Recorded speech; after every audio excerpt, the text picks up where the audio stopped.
Good evening guys, my name is April Gaving and we're going to show you our experience on the first day and the 12th day of our immersion. So I hope you learn something. Good day, my name is Gifford V. Fortunado and welcome to our video. And let's start now. Let's go!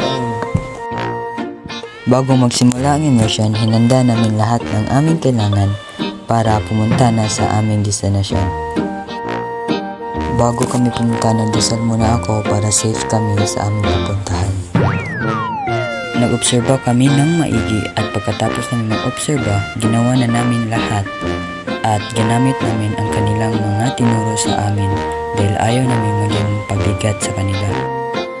Pagkatapos ng immersion, madami kaming nadagdag na kaalaman kagaya ng pag-ayos ng mga printer, pag-deliver, pagkausap sa mga customer at pagkamusta sa kanila. Itong video na to ay last day na namin sa immersion. Gumala muna kami dalawa para mag-enjoy dahil tapos na kami mag-immersion. Makikita niyo dyan ang ganda talaga ng sunset kaya nakakagaan sa loob. At dito malapit na nga kami sa aming pupuntahan. Sir, yes sir! Sir, yes sir! At kumain muna kaming dalawa at libre ang aming sarili kahit konti lang.